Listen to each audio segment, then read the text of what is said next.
What's going on, guys? Your host, Buffalo Bob, and it's getting closer to football season when I'm making a Bills video. So, I think with that being said, today was cut day where every team in the league had to go from 90 players on the roster to 53, and the Bills cut 27 of those players, and 5 or 6 of them might be back on the roster by tomorrow, which I'm not entirely worried about it. But there are some players that are injured and will be going on the PUP list, such as Von Miller, for example, which is the most obvious one of all because of the fact that he tore his ACL on Thanksgiving, and the Bills are keeping him out of the lineup for at least the first 4 games of the season, which they're all against, the Jets, the Raiders, the Commanders, and the Dolphins. So that's that. But the video I want to talk about today is a lot of people thought that the Bills should at least make some sort of move, and they did. So we're going to talk about it. So the Buffalo Bills and the New York Giants have agreed to a trade that will send defensive end Boogie Basham and a 2025 7th-round pick to the New York Giants in exchange for a 2025 6th-round pick. I wish Boogie all the best with the Giants. It's very clear that Dable and McDermott, along with Joe Schoen and Brandon Beane, were all working on this deal together. And this is an obvious cap dump by the Bills because there was just no chance in hell, by any means, that Boogie Basham was going to outbeat Kingsley Jonathan, who made the roster today, Von Miller, Greg Russo, AJ Epinesa, and of course, Von Miller. There's just no chance that Boogie is going to upgrade either one of them. I mean, maybe Epinesa, which is interesting because there were some talks of Epinesa or Basham. One of the two was going to get traded, and it turned out to be Basham. I figured he was going to go to a team that was going to give him an opportunity to play, and it seems like the Giants are going to be that team to give him a shot. But who knows what's going to happen tomorrow or within the week before the game on my 31st birthday, which is September 11th.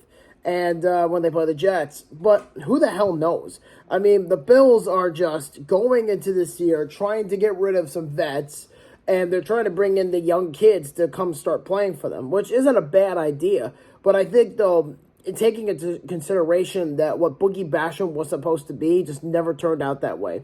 If Boogie Basham was a second-round pick back, I think, in 2021 out of Wake Forest, and a lot of Bills fans were bitching and moaning that Boogie Basham, instead of double-dipping on defensive ends, they ended up going after Boogie Basham, of course, but they passed up on Creed Humphrey, which now a lot of people are saying that they should have attacked on Creed Humphrey rather than Boogie Basham and let someone else take Basham. But see, not every player works out that way. It just really comes down to the system. And I think that's what happened with Creed Humphrey, because I don't know if Creed Humphrey would be good on the Bills or just, in general would be good. I mean, of course, people are going to always throw the past around saying, oh, Wyatt Teller, he went to the Browns, and look at him, he's a Pro Bowl tackle. Or they're going to say something like, oh, Isaiah Hodgins.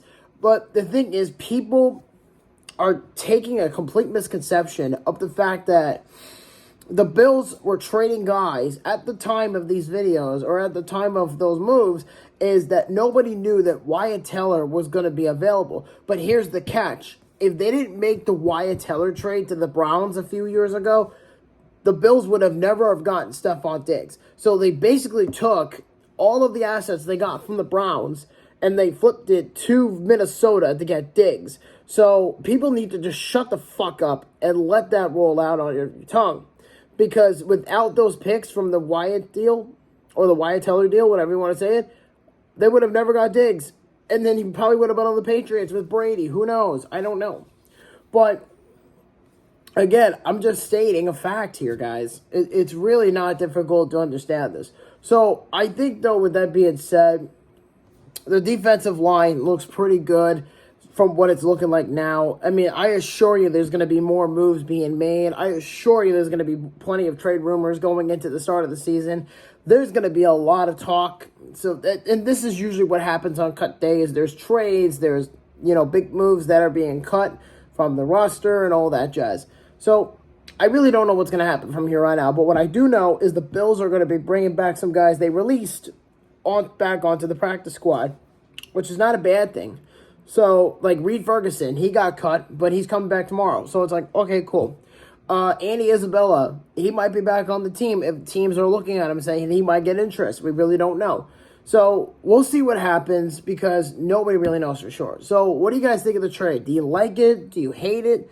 I'm curious what you have to think. I mean, I'm not a big fan of the move, but I do like it, the fact that they were able to get rid of a player that they knew wasn't going to fit here, and they shipped him to the Giants, which was probably the best thing they could have done, for him at least. So with that being said, I'll talk to you guys later, and go Bills.